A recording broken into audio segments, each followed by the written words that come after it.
Bom dia, amados irmãos e irmãs, a paz do nosso Senhor Jesus seja convosco, amém? Por mais um dia estamos aqui na presença do Senhor, buscando discernimento na sua palavra. Vamos orar.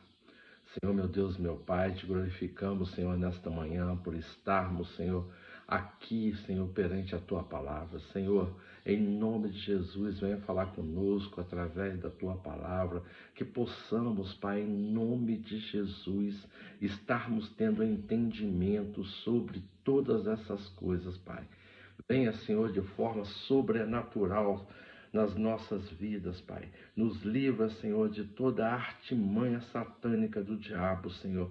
Que não sejamos, Senhor, pegos nas suas armadilhas, Senhor. Nos dá livramento, Senhor. Livra-nos, Senhor, a nossa casa, a nossa família, de todo espírito de inveja, contenda, de tudo aquilo que não seja do Senhor, Pai. Neste domingo, Pai, eu quero te pedir em nome de Jesus que o Senhor venha falar conosco através da Tua palavra, Senhor. Essa palavra seja verdadeira, vinda do Senhor, não de mim, Pai, não do entendimento do homem, Senhor, mas que seja uma revelação que venha do Senhor para as nossas vidas, Senhor. Pai, eu te oro mais um dia por Israel, Pai, pois assim eu estou atendendo, Senhor, à sua ordenança, aos seus mandamentos, Pai, pois Israel foi escolhida Senhor, o seu povo. Então, Senhor, livra aquelas pessoas, Pai, que estão sofrendo as insanidades dos homens, Pai. Que seja o Senhor. Sabemos que o Senhor está no controle de tudo, que o Senhor está, Senhor, na direção, no leme desse navio, Senhor. Mas, Senhor, em nome de Jesus, cuida dos que sofrem, dos humildes, dos renegados, daqueles que não têm culpa de nada, Pai. Então, Senhor, em nome de Jesus, esta é a minha humilde oração, com a qual eu entrego no Teu altar, clamando pela Tua misericórdia, em nome de Jesus. Amém e glória a Deus. Amém? Amados, eu antes de qualquer coisa clamo para que você, em nome de Jesus, compartilhe esse vídeo com os seus contatos, mande para as pessoas que você sabe que tem necessidade do conhecimento da palavra de Deus. Eu creio que Deus vai operar através da sua palavra na vida de todos aqueles que estiverem ouvindo, em nome de Jesus. Não estamos aqui para cumprirmos a nossa necessidade, estamos aqui para cumprir o mandato do Senhor sobre as nossas vidas, sobre a minha vida, sobre a sua vida.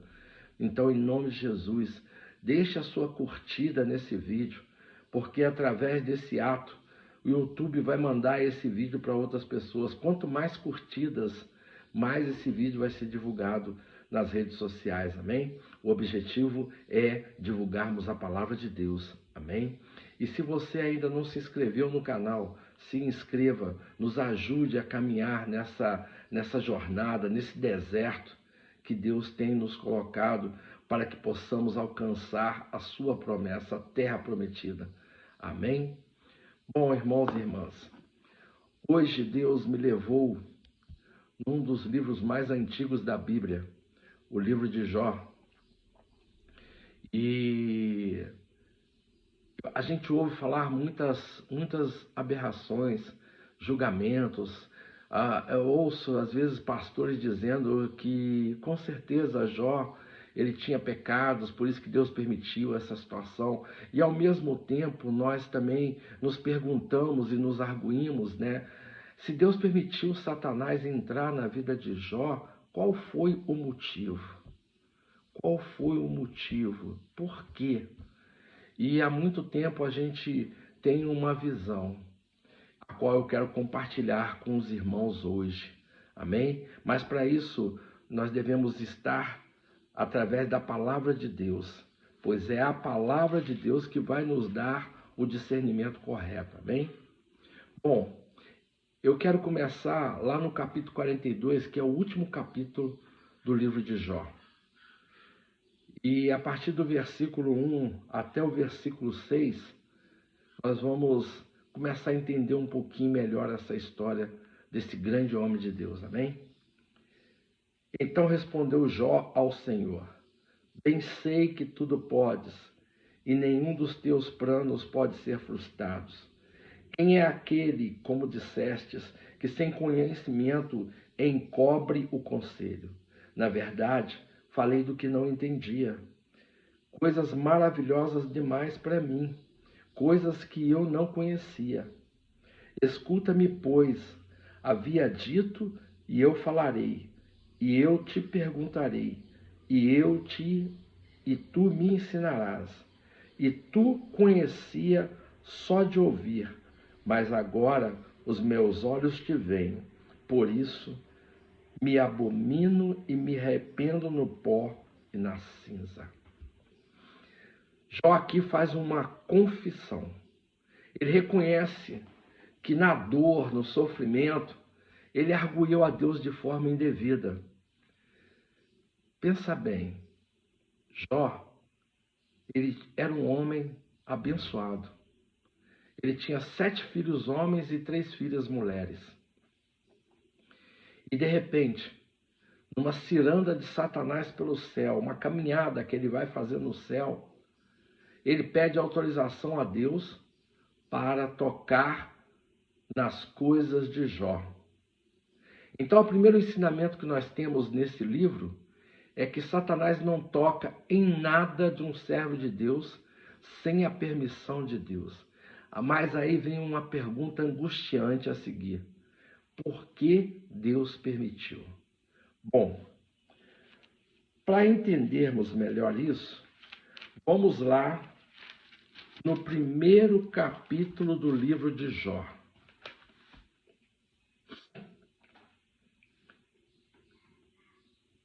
No versículo 1 em diante, a palavra de Deus narra assim, ó. Havia um homem na terra de Uz, cujo nome era Jó, homem íntegro e reto, temente a Deus e que se desviava do mal. Nasceram-lhe 7 filhos e 3 filhas. Possuía 7.000 ovelhas, 3.000 camelos, 500 juntas de boi e 500 jumentas. Era também muito numeroso o pessoal ao seu serviço, de maneira que esse homem era o maior de todos os do Oriente. Seus filhos iam a casas um dos outros e faziam banquetes, cada um por sua vez, mandavam convidar as 3 irmãs, e comeram e beberam com eles. Decorrido o turno de dias de seus banquetes, chamava Jó a seus filhos e os santificava. Levantava-se de madrugada e oferecia holocaustos segundo o número de todos eles, pois dizia: talvez tenham pecado os meus filhos e blasfemado contra Deus em seu coração. Assim o fazia Jó continuamente. Vejam bem uma coisa. A palavra de Deus, ela começa narrando que Jó era um homem abençoado e era um homem que se desviava do mal, do caminho do mal. Mas, contudo, os teus filhos eram festeiros. Os 7 filhos faziam festas a semana inteira, cada dia na casa de um, e ainda convidavam as suas irmãs para estar com eles. Ao término de cada ciclo, a palavra diz que Jó chamava os seus filhos para os santificar e queimava holocaustos em prol do perdão dos seus pecados. A palavra não diz assim que os filhos de Jó eram casados e davam filhos a Jó. Não, eles não tinham tempo para isso. E, obviamente, se a palavra de Deus diz que eles faziam banquetes, eles não eram mais crianças, eram adultos. E Jó, diariamente, constantemente, queimava holocaustos para santificar os vossos filhos. Veja bem uma coisa, meus amados. Isto agradava a Deus? Muitas das vezes nós, como pais, queremos acobertar os erros dos nossos filhos. E, em vez de exortá-los, nós os acariciamos por ser os nossos filhinhos. Aqui, no meu discernimento, através do Espírito Santo de Deus, está o grande motivo de Deus permitir Satanás entrar na vida de Jó.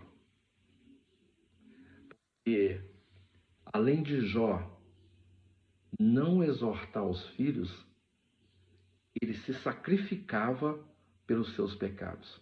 Ou seja, eram filhos paparicados por Jó. E jamais um pai iria aceitar perder a sua maior riqueza, que eram os seus filhos. Mas que riqueza é essa que não se multiplicava? Que não dava herança ao pai? Porque naquela época, a descendência de filhos, netos e bisnetos era a certeza de que a geração daquela família seria próspera. Mas Jó não tinha netos. Esse, para mim, é o ponto tópico. Mas vamos mais à frente. Jó, durante 37 capítulos, ele vai chorar, vai reclamar, vai amaldiçoar o seu próprio dia de nascimento, vai dizer que não era merecedor de estar na presença de Deus. Jó estava em pânico, porque, veja bem uma coisa, meus irmãos, ele perdeu tudo que ele tinha. Eu não estou falando de coisas materiais, não. Ele perdeu os seus filhos. Perder todos os filhos. E ele falou o quê com a sua esposa? Deus deu, Deus levou. Ele não blasfemou contra Deus. Mas, durante esse percurso, Jó, ele se amaldiçoou.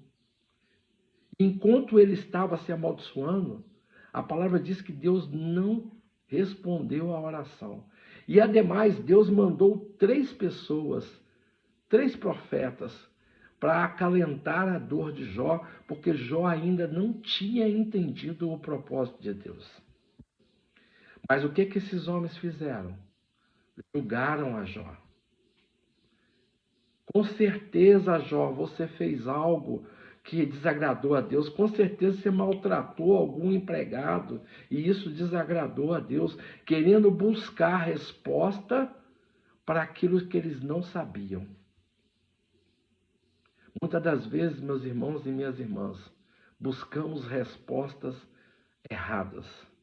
Mas olha só o que a palavra de Deus diz, depois que Jó, ele reconhece que Deus é Deus.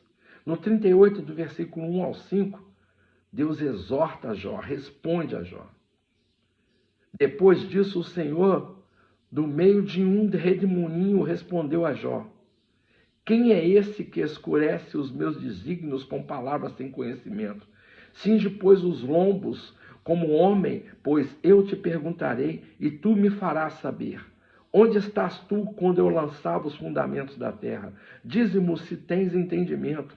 Quem lhe pôs as medidas, se é que o sabes? Ou quem estendeu sobre ela o cordel? Deus exorta severamente Jó. Mas antes disso, no 37, 23 e 24, olha o que Jó faz. Ao Todo-Poderoso não podemos alcançar. Ele é grande em poder, porém não perverte o juízo e a plenitude da justiça. Por isso os homens o temem, ele não olha para os que se julgam sábios. Jó reconhece a grandeza de Deus.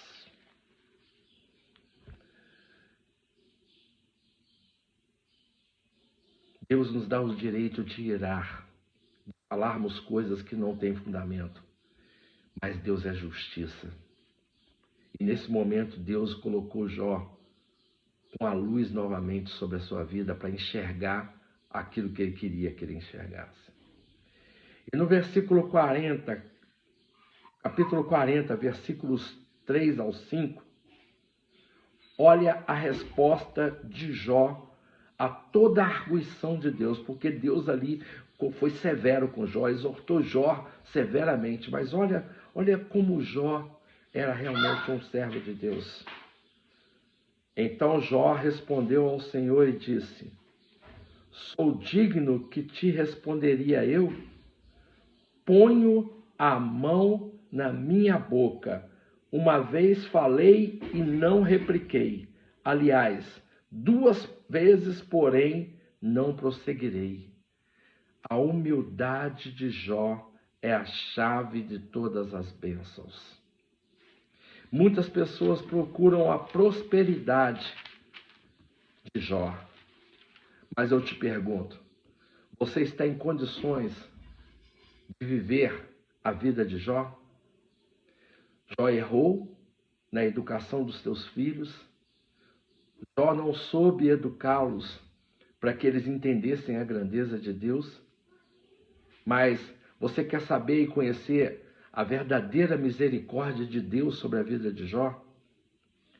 Pois ela está aqui, lá no capítulo 42, a partir do versículo 10, para nós encerrarmos.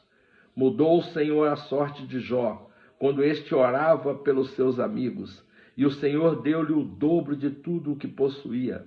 Então vieram a ele todos os seus irmãos e todas as suas irmãs, e todos os quantos dantes o conheceram, e comeram com ele em sua casa, e se condoeram dele, e o consolaram de todo o mal que o Senhor lhe havia enviado. Cada um lhe deu dinheiro, um anel de ouro. Assim abençoou o Senhor o último estado de Jó, mais do que o primeiro, porque veio a ter 14.000 ovelhas, 6.000 camelos, 1.000 jumentas de boi e 1.000 jumentas. Também teve outros 7 filhos e 3 filhas. Chamou o nome da primeira Gemina, e da outra Késia, e da terceira Querem-Apuque. E em toda aquela terra não se acharam mulheres tão formosas como as filhas de Jó. E o seu pai lhes deu herança entre os seus irmãos. Depois disso, viveu Jó 140 anos, e viu seus filhos e os filhos dos seus filhos, e até a 4ª geração. Então morreu Jó, velho e farto de dias. Não, meus irmãos, Deus não restituiu o dobro, Deus restituiu o quádruplo, porque ele viu até a sua 4ª geração. Esta é a maior riqueza de Deus. A riqueza de Deus não é uma matéria que o homem acumula na terra. Não é todo o dinheiro que existe no mundo. A riqueza de Deus é a herdade. Então, amados, Deus não foi injusto. Às vezes Deus permite que as nossas vidas passem por tribulações grandiosas para que Ele possa nos honrar. E não que Ele queira que nós soframos, mas muitas das vezes as nossas decisões erradas nos levam ao sofrimento. E o sofrimento é consequência daquilo que não entendemos na palavra de Deus. Amém? Esse é o discernimento que Deus me deu sobre o livro de Jó, o qual eu compartilho com vocês nesse domingo. Domingo de glória, domingo de estarmos na presença do Senhor. Amém? Deixe-me orar pela nossa vida em nome de Jesus. Pai glorioso e amado, nesta manhã eu te glorifico por essa palavra maravilhosa a qual o Senhor nos entregou. Senhor, em nome de Jesus, Pai, que essa palavra traga mansidão na nossa alma, que o nosso espírito possa, em nome de Jesus, estar se fartando desta maravilha, Senhor, e que possamos ter uma atitude de mudança, exortarmos aqueles que temos que exortar. Pai, a tua palavra é verdadeira e única, não abre brecha para aqueles que nós nos amamos, Pai. Nós devemos ser pais que exortam seus filhos. Em nome de Jesus, nós temos a obrigação de ensinarmos a verdade da tua palavra. Então, Senhor, nesse dia chamado hoje, nós entregamos a nossa família nas tuas mãos, entregamos a nossa vida em tuas mãos. Tudo é do Senhor e para o Senhor. Nos revela aquilo que o Senhor quer que nós façamos, e eis-nos aqui para fazermos, Pai, para a honra e glória do teu nome, Senhor. Em nome de Jesus. Amém e glória a Deus. Tenha um dia abençoado, meus irmãos e irmãs. Deus é contigo. Creia, toma posse da tua vitória em nome de Jesus. Amém? Não se esqueça, Jesus te ama e eu também. Um dia abençoado em nome de Jesus.